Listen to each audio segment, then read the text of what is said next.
in the course of the discussion, it has been very ably pointed out by a large number of speakers as to how the rubber industry is in the grip of certain foreign elements and Indian monopolists at the top. We know that there are small planters and producers, but the hold of the Dunlop company was also mentioned. So far as the big industries are concerned, it has been their policy to capitalize the money and to put money in the reserve fund instead of utilizing such funds and profits for improvement of the working classes and for the betterment of the laborers. It was pointed out yesterday that the Dunlop company gave very high dividends. You will be shocked to know that while the company had money to declare a dividend of 40% and also to capitalize a part of the profits, it did not give at all a fair deal to the workers. On the contrary, they were kept at more or less the same old level where they had a kind of labor, practically speaking. Therefore, it becomes necessary to look into this matter. Sir, we are interested in the increase in production and everybody is interested in increase in production.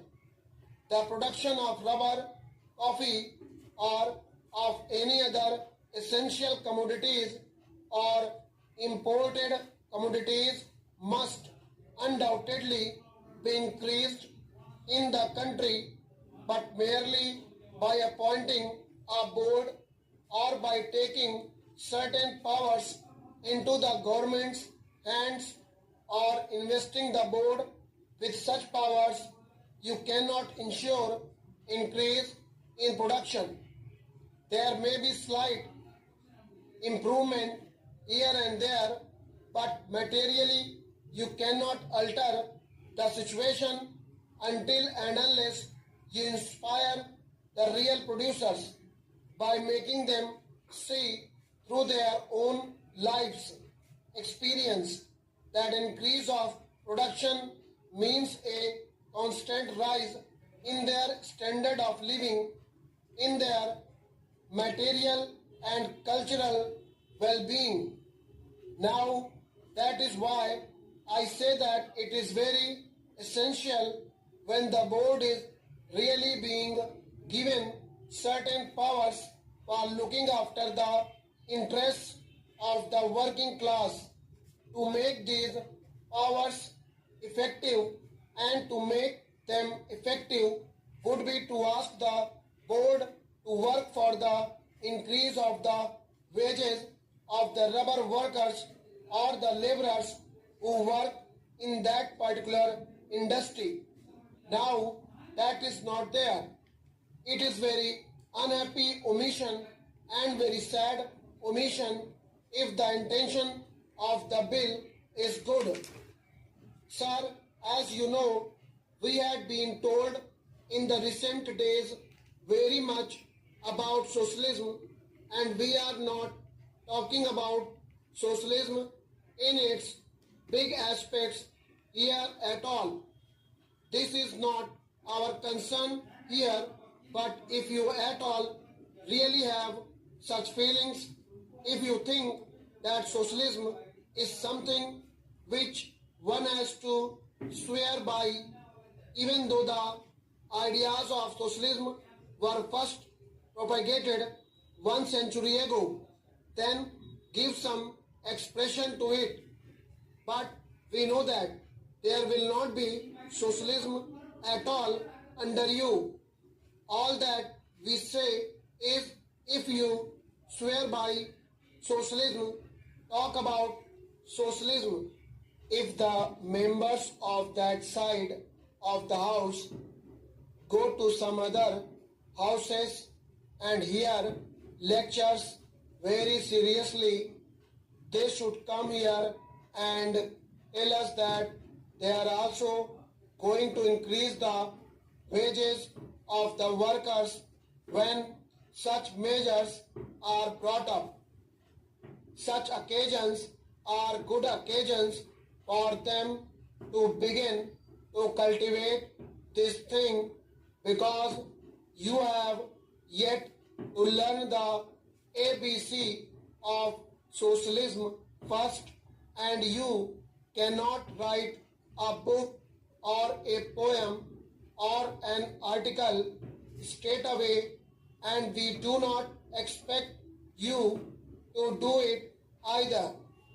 But if you are really sincere about what you are talking, you should try to learn the ABC, that is to say, begin with giving the workers a fair deal, giving them a living wage, and dealing with the workers.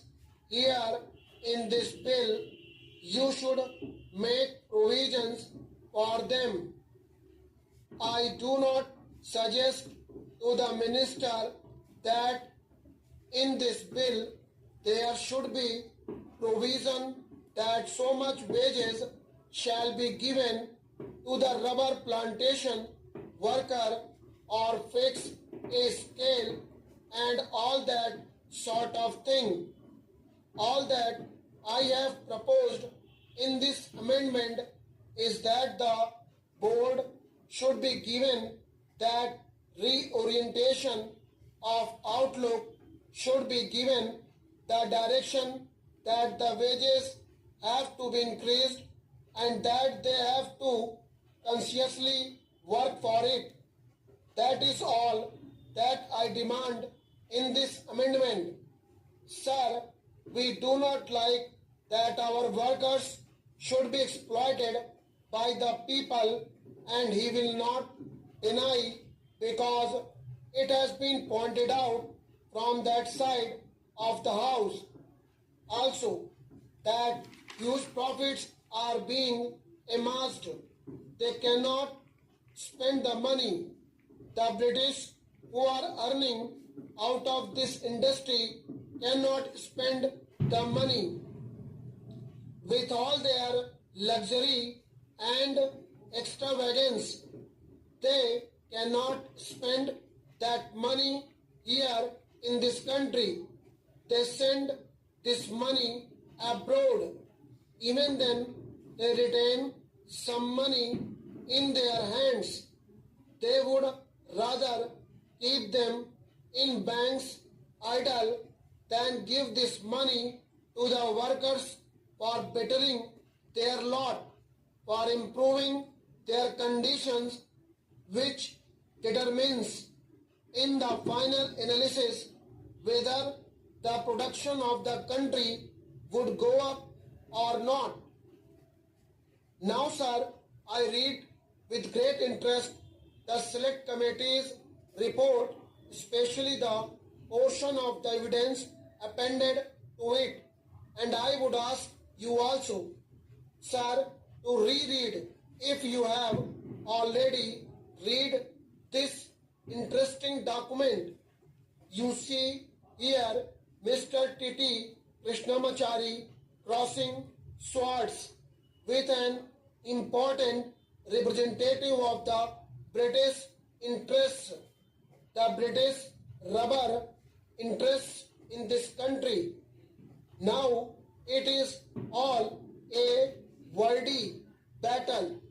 It is a sort of very interesting competition for being smart, one trying to overreach another in smartness, but at the same time, out of these discussions, it emerges that the British interests are totally unmindful of the interests of the workers, of the interests of the country as a whole. Although the British gentlemen who came here to give evidence spoke of national interests and all that.